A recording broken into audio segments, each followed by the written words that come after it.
Bu elektroskuterimiz bemalol 100 kilogacha bo'lgan odamni bemalol ko'taradi. Akkumulyatorlarni ko'rishingiz mumkin, ancha muddat ketadi hamda amortizator ishlashiga bitta baho berasizlar. Chuqurlarni umuman sezmaydi bu skuterimiz. Sidenani ko'jalari ham baqvat qilib ishlangan. Eng zo'r tarafi mana old amortizatorni ko'ringlar. Meni ham bemalol ko'taradi. Ustida bemalol sakrayapman. Do'stlar, bu elektroskuterimiz bemalol Mercedes bo'ladi, chunki Yade brendi ko'p yillardan beri skuter ishlab chiqaradigan kompaniya. Uni amortizatoriga bitta baho beringlar.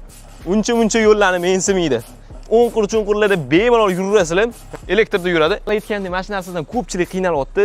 Elektroskuterlarning ko'piga prava talab etilayotganini ko'rib, bunisi lekin o'rtoqlar hech qanaqa prava talab etilmaydi. Bemalol olib haydaverasizlar, dastavkani qilib soqqani bosaverasizlar. Chunki elektroskuterlar mana shunaqa pedali borlariga umuman prava talab etilmaydi. Ko'rishingiz mumkin. Bunda hattoki o'zini pavorotning old tarafida chiroqlari, hamma narsasi bor. Mana bu savati ham baqvat, videoda ko'rganingizdek, uncha narsaga sinib ketmaydi. Xullas, dastavkadagi okalar, prava bilan muammo bo'lmasin desanglar, mana shu Yade elektroskuterimiz Open Shopdan eng zo'r narxlarda xarid qilib olsanglar bo'ladi. Naqd yoki muddatli to'lovga hech qanaqa ortiqcha hujjat kerak emas. Pasportingiz bilan plastik kartangizni olib kelasiz, bemalol oyma-oy bo'lib to'laverasiz. Hozirroq 71 203 66 60 ga qo'ng'iroq qilinglar, sog' bo'linglar.